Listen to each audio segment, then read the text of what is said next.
ବର୍ତ୍ତମାନ ଆଜିର ତାଜା ଖବର ଏହି ତିନିଟି କାରଣ ପାଇଁ ବିନାଶ ହେବ ସୁନ୍ଦର ପୃଥିବୀ ଧ୍ୱଂସ ପୂର୍ବରୁ ମିଳିବ ଏହି ସବୁ ସଂକେତ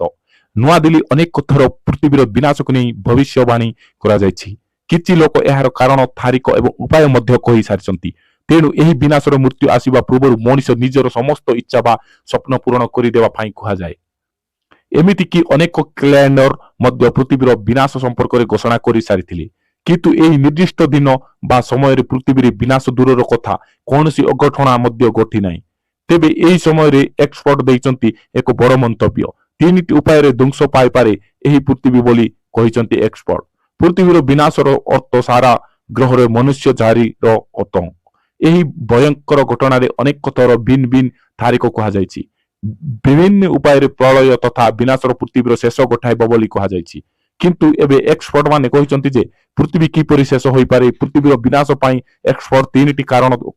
କହିଥିବା ବେଳେ ଏଥିରୁ ଦୁଇଟି କାରଣ ମନୁଷ୍ୟ ନିଜେ ପ୍ରସ୍ତୁତ କରି ଯାହା ସାରା ମନୁଷ୍ୟ ସମାଜକୁ ବିନାଶ ମୁହଁକୁ ଟାଣି ନେବ ତେବେ ପୃଥିବୀର ବିନାଶ ପାଇଁ ଏକ୍ସପର୍ଟ ପ୍ରଥମ ଏବଂ ପ୍ରାକୃତିକ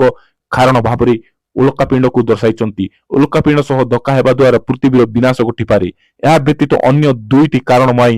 ମନୁଷ୍ୟ ଦାୟୀ ବୋଲି କୁହାଯାଇଛି ତେବେ ଗୋଟିଏ ହେଉଛି ମନୁଷ୍ୟ ବାରମ୍ବାର ଏଲିୟନ ମାନଙ୍କ ସହ ଯୋଗାଯୋଗ କରିବା ପାଇଁ ଚେଷ୍ଟା ଜାରି ରଖିଛି ତେବେ ହୁଏତ ଏମାନେ ମନୁଷ୍ୟ ସହ ବନ୍ଧୁତାପୂର୍ଣ୍ଣ ଭାବ ରଖି ନ ପାରନ୍ତି ସେମାନେ ପୃଥିବୀ ଉପରେ ଆକ୍ରମଣ ମଧ୍ୟ କରିପାରନ୍ତି ଏବଂ ଏହା ପୃଥିବୀ ପାଇଁ ବିନାଶ ଆଣିପାରେ ଏହାପରେ ତୃତୀୟ କାରଣ ହେଉଛନ୍ତି ଯେ ରବଟ ମନୁଷ୍ୟ ଦ୍ୱାରା ପ୍ରସ୍ତୁତ ହେଉଥିବା କିଛି ରବଟ ଭୟାନକ ରୂପ ନେଇ ପାରନ୍ତି ଏମାନେ ମଧ୍ୟ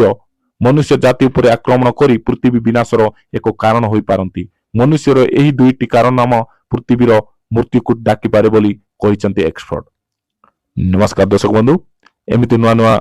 ଭିଡିଓ ଦେଖିବା ପାଇଁ ଆମ ଏହି ୟୁକେଟି ଦେବ ଚ୍ୟାନେଲକୁ ସବସ୍କ୍ରାଇବ କରନ୍ତୁ ଏବଂ ଭିଡିଓଟି ଭଲ ଲାଗିଥିଲେ ଲାଇକ୍ କମେଣ୍ଟ ଏଣ୍ଡ ସେୟାର କରନ୍ତୁ